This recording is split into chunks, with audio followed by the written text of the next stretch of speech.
My unmatched perspicacity, coupled with sheer indefatigability, makes me a feared opponent in any realm of human endeavor. Let's say I gave you a menu of emotions and said, choose an emotion. You're not going to choose sad, who would, right? Choosing happy can be just as destructive also, because if your only desire is to be happy regardless, no matter what it takes, that's when you're going to eat the cake, because the cake will make you happy. That's when you're going to take the drugs. Drugs will make you happy. Alcohol will make you happy. Hedonism makes you happy. Going to the club makes you happy. It's all dumb shit. If you were to choose proud, or if you were to choose courageous, if you were to choose a different emotion or a different feeling inside, you would have no interest in these things. So I don't wake up and think, how do I feel happy? I don't wake up and say, will this drug make me happy? I have no interest in being happy. I wake up and say, how can I be proud of myself? What can I achieve that makes me proud of myself? How can I do things that make other people respect me and are proud of me? How do I have a day which I complete when I come home, the woman who's in my house says, wow, there's no man like you? How do I live a life so my children look at me and go, Dad's a superhero? How do I make my mother call me and say, I couldn't possibly be more proud of you? I choose proud. I don't choose happy. So if you were to say to me, this cup of juice will make you happy, I'd say, I don't want it.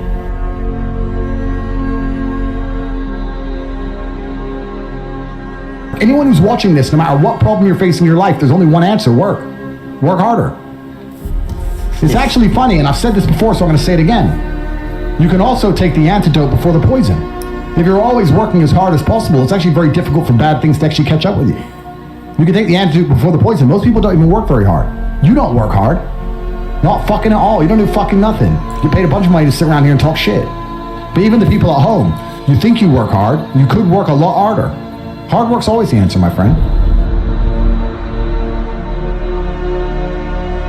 It's very important you're not just somebody with a big mouth.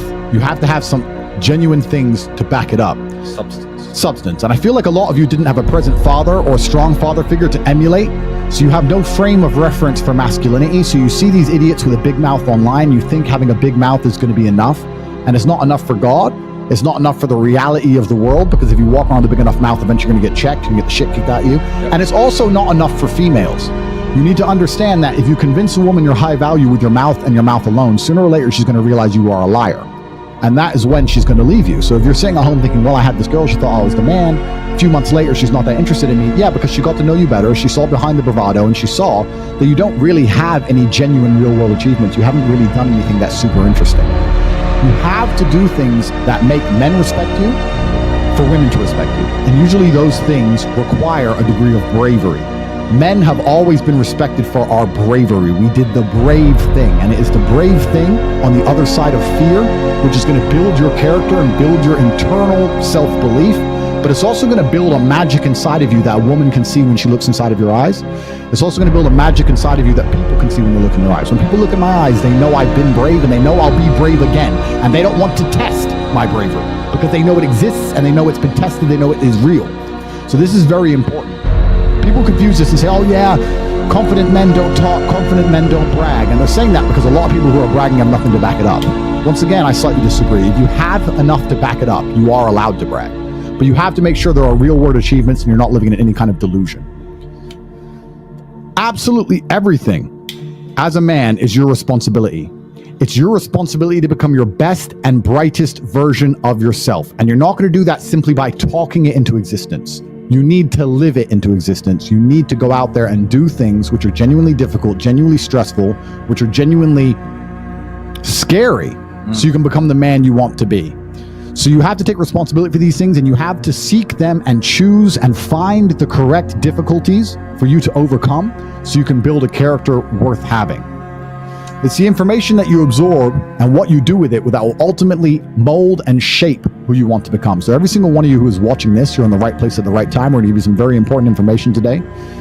I hope you implement it and you use it as a version of yourself. But it's also very important that you create the world you live in. You create your reality. You create the information you absorb, and you're not sitting there absorbing garbage from loudmouth idiots or matrix programming that's designed to keep you inside of the slave mind. You have to be very careful with the things you consume. So I want you to think at home, before we read the super chats, which we're about to do, I want you to think, besides your loud mouth, what do you have that make people know you're truly a man? What do you have?